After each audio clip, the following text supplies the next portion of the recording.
नाकामी नाकामी नाकामी और सिर्फ नाकामी। फाइनली आखिरकार इंडिया ने बता दिया कि रिलेशनशिप्स कैसे कायम किए जाते हैं। अभी रिसेंटली यूनाइटेड स्टेट के अंदर रशिया को ज़रूरत थी इंडिया की, और इंडिया ने खुलेआम यूनाइटेड स्टेट के अंदर ये कहा कि मैं रशिया के साथ खड़ा हूँ।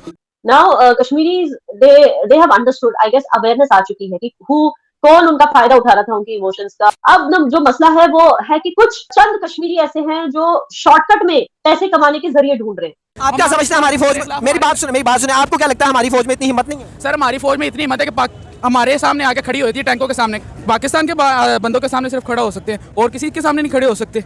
इंडिया को जवाब दें ताकि हमें भी पता चले।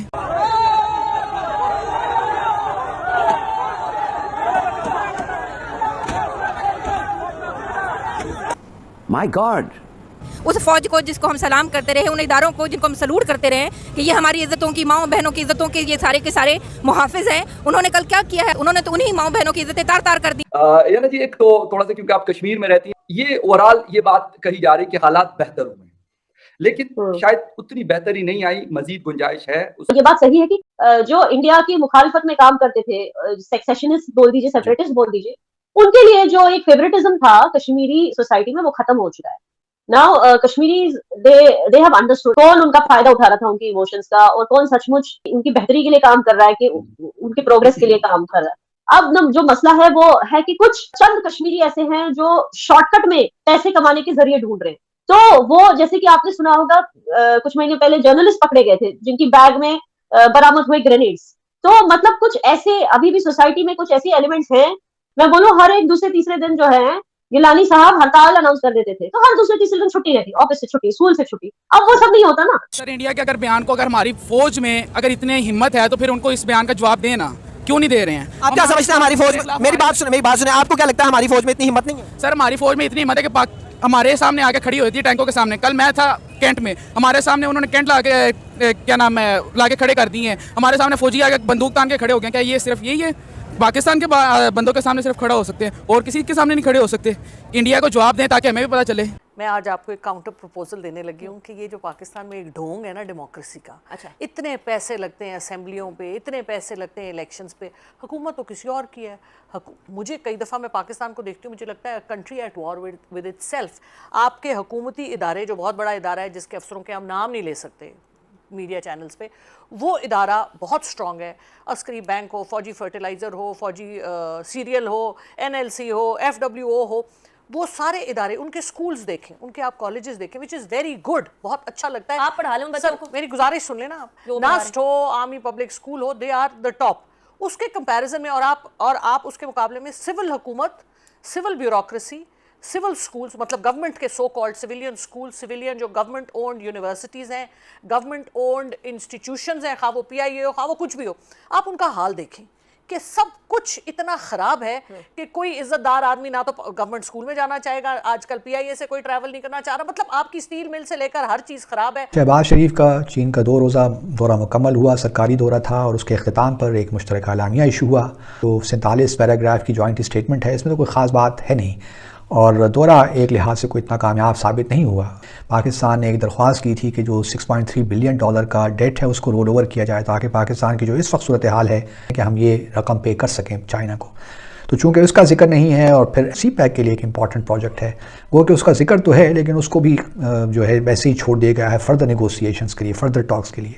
तो इसलिए कहा जा सकता है कि इस दौरे में वज़ीर आज़म शहबाज शरीफ को ख़ास कामयाबी नहीं हुई, और ऑब्वियसली चीन की हुकूमत जो है या उनकी जो लीडरशिप है वो भी बड़ा मोहतात रवैया रखे हुए है।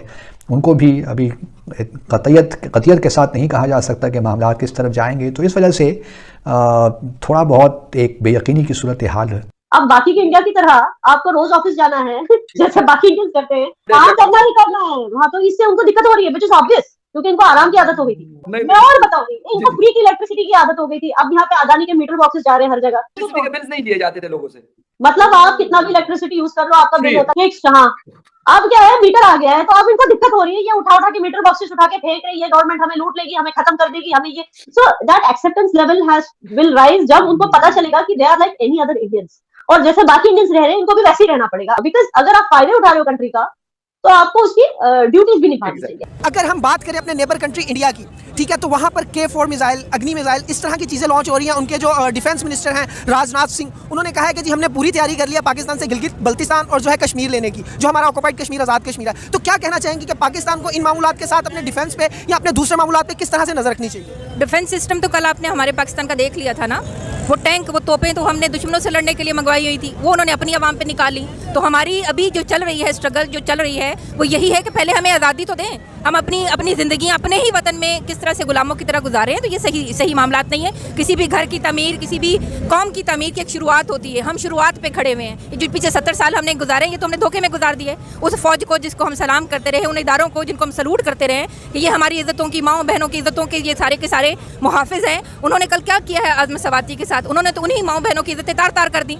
तो हम किस तरह से कह सकते हैं कि हम अपने मिसाइल बनाए? पहले तो इसको कौम बनाओ, पहले तो इसको मुल्क बनाओ। एक मुल्क है। मेरा सिर्फ एक ही सवाल है कि जो लोग इस मुल्क की हुक्मरानी करते हैं, खा वो एक हो, खा वो 10 हो, खा वो हर 3 साल बाद बदलते हो या उनके साथ और लोग भी बदलते हो, सवाल सिर्फ ये कि 75 साल से ये मुल्क तरक्की क्यों नहीं किया? ईस्ट पाकिस्तान नहीं, ईस्ट पाकिस्तान के लिए बेस्ट चीज हुई 1971 में, आपसे अलग हो गए।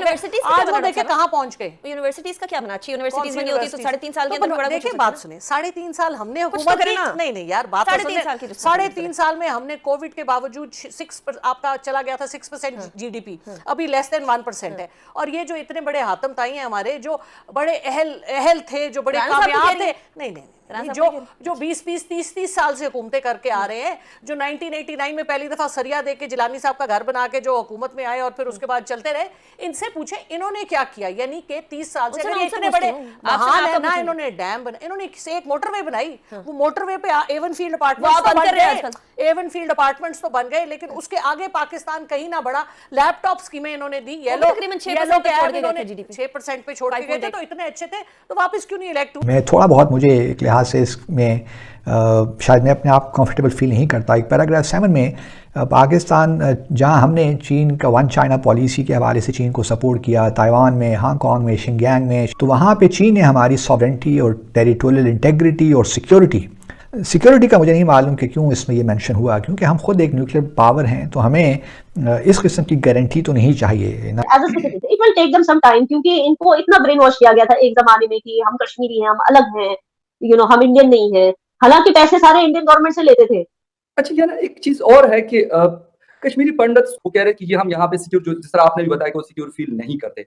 हाँ, कश्मीरी पंडित पे अटैक्स बढ़ गए हैं और मुझे ऐसा लगता है कि पॉलिटिकली ऑर्गेनाइज्ड अटैक्स है, ताकि हम जाकर न्यूज चैनल्स पे बोल सके कि जब तक हम पावर में नहीं आते तब तक ये चलता रहेगा। और ऐसा बोला भी है फारूक अब्दुल्ला साहब ने, फिर आके उन्होंने तो मीडिया चैनल्स को बोला कि जब तक जस्टिस नहीं मिलता तब तक ऐसे अटैक्स कंटिन्यू रहेंगे।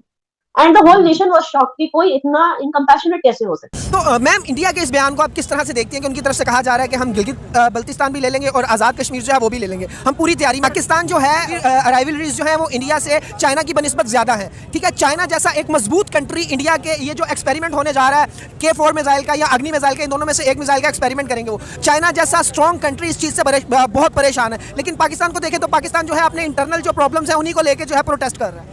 इंटरनल प्रॉब्लम्स ये नहीं है, हम एक्सटर्नल प्रॉब्लम्स का ही सोल्यूशन ढूंढ रहे हैं। हम चाहते हैं कि जितने भी गैर मुल्की हैं, जितनी भी गैर मुल्की ताकतें हैं, वो हमारे मुल्क में दखल अंदाजी नहीं करें। हमारी तो जंग ही ये है। आप कैसे कह सकते हैं कि हमें इंटरनल मैटर्स है? इंटरनल मैटर्स तो थे ही नहीं। ये रजीम चेंज क्या था? आपको क्या लगता है कि ये पाकिस्तान ने किया है या किसी पाकिस्तानी इदारे ने किया? ये रजीम चेंज जो है गैर मुल्की कुव्वतों ने किया है।